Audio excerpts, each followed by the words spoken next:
Hi friends, welcome back to Roti Media Easy Recipes. ഞാൻ ഇന്ന് തയ്യാറാക്കാൻ പോകുന്നത് ഒരു സ്പാനിഷ് ഡിഷാണ് ഫ്രൈഡ് മിൽക്ക്. നമുക്ക് നോക്കാം അത് എങ്ങനെയാണ് തയ്യാറാക്കുന്നതെന്ന്.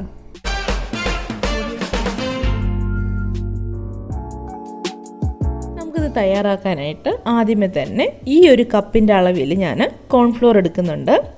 അതേ അളവിൽ തന്നെ പഞ്ചസാര എടുക്കാം. ഒന്നുകിൽ പൊടിച്ച പഞ്ചസാര എടുക്കാം, അല്ലാന്നുണ്ടെങ്കിൽ നമ്മുടെ സാധാരണ പഞ്ചസാര വേണം നമുക്ക് ചേർക്കാം.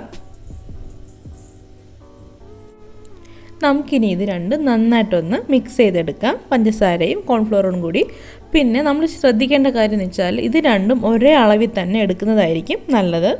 പഞ്ചസാര കുറച്ച് മതി, മധുരം മതി എന്നുണ്ടെങ്കിൽ നമുക്ക് പഞ്ചസാര അളവ് ഇത്തിരി കുറച്ചാൽ മതിയാവും. നന്നായിട്ട് മിക്സ് ചെയ്തിട്ടുണ്ട്. നമുക്കിതിൽ അതേ കപ്പിൻ്റെ അളവിൽ തന്നെ 4 കപ്പ് പാലൊഴിക്കാം. വെള്ളമൊന്നും ചേർത്തിട്ടില്ല.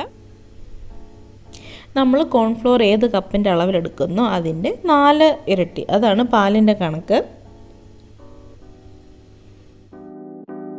നമുക്കിനി ഇത് നന്നായിട്ട് മിക്സ് ചെയ്യണം. കട്ടയൊന്നും കെട്ടാൻ പാടില്ല. ഇത്തിരി സമയം എടുക്കും. നമുക്ക് നന്നായിട്ടിത് മിക്സ് ചെയ്തെടുക്കാം. പിന്നെ നമ്മളിത് അടുപ്പിൽ വെച്ച് ചെറിയ തീയിൽ നമ്മൾ ചൂടാക്കി എടുക്കും. അതിന് മുന്നേ തന്നെ കോൺഫ്ലോറും പഞ്ചസാരയും പാലും എല്ലാം നന്നായിട്ട് മിക്സ് ചെയ്യണം. നന്നായിട്ടിത് മിക്സ് ചെയ്തിട്ടുണ്ട്. നമുക്കിനി ഇത് ചെറിയ തീയിൽ അടുപ്പിൽ വെച്ച് പറ്റിച്ചെടുക്കാം. നമ്മൾ ശ്രദ്ധിക്കേണ്ട കാര്യം എന്ന് വെച്ചാൽ ഇത് അത് പറ്റുന്ന വരെ നമ്മളത് നന്നായിട്ട് ഇളക്കിക്കൊണ്ടിരിക്കണം. അല്ലാന്നുണ്ടെങ്കിൽ കട്ട കെട്ടും.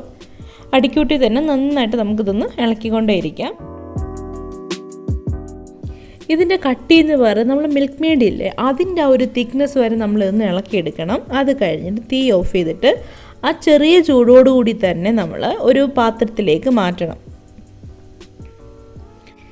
ഇതിലിപ്പോൾ ഞാനൊരു ചെറിയ ബോക്സ് എടുത്തിട്ടുള്ളത്. അത് നിങ്ങൾക്ക് ഇഷ്ടം അനുസരിച്ച് നമുക്ക് ഇഷ്ടമുള്ള പാത്രത്തിൽ നമുക്കിത് ഒഴിച്ച് ഒരു 2 മണിക്കൂർ ഫ്രീസറിൽ വെക്കണം.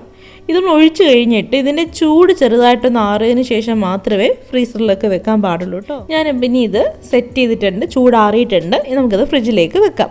ആ സമയം കൊണ്ട് നമുക്ക് ഇതിൻ്റെ കോട്ടിങ് തയ്യാറാക്കാം. അതിനായിട്ട് ഞാൻ ഒരു 3 table spoon all purpose floor ഉപയോഗിക്കുന്നുണ്ട്. നമുക്കിനി ഇതിലേക്ക് ഒരു 1/2 ടേബിൾ സ്പൂണ് പഞ്ചസാര ഇട്ട് കൊടുക്കാം. ഇനി ഇതിലേക്ക് കുറേശ്ശെ നമുക്ക് വെള്ളം ഒഴിച്ച് കലക്കിയതെടുക്കാം, മിക്സ് ചെയ്തെടുക്കാം. ഞാൻ ആദ്യമേ തന്നെ ഒരുപാട് വെള്ളം ഒഴിക്കുന്നില്ല, കുറേശ്ശെ ഒഴിക്കുന്നത്. നമുക്കിനി ആവശ്യം ഉണ്ടെങ്കിൽ അതനുസരിച്ച് കുറച്ച് ഒഴിച്ചെടുക്കാം. ഒരുപാട് ലൂസ് ആവാൻ പാടില്ല നമ്മൾ എടുക്കുന്ന ഈ മിക്സ്. ഈ ഒരു പരുവത്തിൽ വേണം മാവ് കലക്കിയെടുക്കാൻ. ഏകദേശം 2 മണിക്കൂറായിട്ടുണ്ട്. നമ്മുടെ ആ മിക്സ് ഫ്രീസറിൽ നിന്ന് എടുത്തിട്ടുണ്ട്. ഇതുപോലെ നമുക്ക് കിട്ടും. ഇത് വളരെ സോഫ്റ്റ് ആയിരിക്കും. എന്നിട്ട് നമുക്കിനി ഇത് ചെറിയ പീസിലായിട്ട് കട്ട് ചെയ്തെടുക്കാം. നമുക്കിത് ഇഷ്ടമുള്ള ഷേപ്പിൽ മുറിച്ചെടുക്കാം. നല്ലത് നമ്മളൊരു സ്ക്വയർ ഷേപ്പിൽ മുറിച്ചെടുക്കുന്നതായിരിക്കും.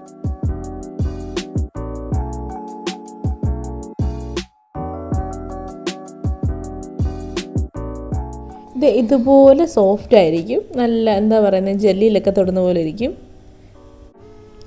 നമുക്ക് കട്ട് ചെയ്ത് വെച്ചിരിക്കുന്ന പാല് നമ്മുടെ കോട്ടിങ്ങിൽ മുക്കി ബ്രെഡ് ക്രംസിൽ മുക്കി നമുക്കൊരു പാത്രത്തിലേക്ക് മാറ്റാം.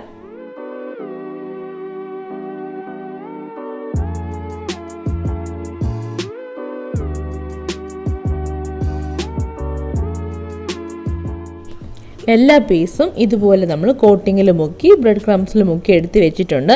നമുക്കിനി ഇതിൽ ഏകദേശം ഒരു 10-15 മിനിറ്റോളം ഒന്നുകൂടി ഒന്ന് ഫ്രീസറിൽ വെച്ച് തണുപ്പിച്ചെടുക്കാം.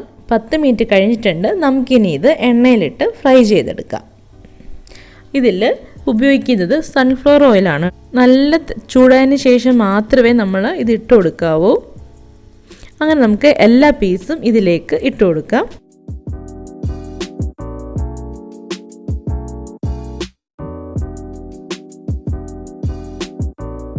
ഇത് ലോ ഫ്ലെയിമിൽ വേണം നമ്മൾ ഇട്ട് കൊടുക്കാൻ. അതുപോലെ തന്നെ നമ്മളിത് ഇളക്കിയെടുക്കുമ്പോൾ വളരെയധികം സൂക്ഷിക്കണം. ഇത് ചെറുതായിട്ട് പൊട്ടാനൊക്കെ സാധ്യതയുണ്ട് കേട്ടോ. വളരെ സോഫ്റ്റാണ് നമ്മുടെ ആ പാല് കട്ടിയാക്കിയത്. അതുകൊണ്ട് നമ്മൾ ഒന്നും കൂടെ അത് ഫ്രീസറിൽ വെച്ചേക്കുന്നത് ഒന്നും കൂടെ കട്ടിയാവാൻ വേണ്ടിയിട്ടാണ്. അതിനുശേഷം നമുക്കൊരു ഗോൾഡൻ ബ്രൗൺ ആവുന്നത് വരെ ഫ്രൈ ചെയ്തെടുക്കാം. ലോ ഫ്ലെയിമിലായതുകൊണ്ട് 1-2 വട്ടം നമുക്ക് തിരിച്ചിട്ടും മറിച്ചിട്ടും നമുക്ക് ബ്രൗൺ കളറിൽ ആവുന്നത് വരെ ഫ്രൈ ചെയ്തെടുക്കാം.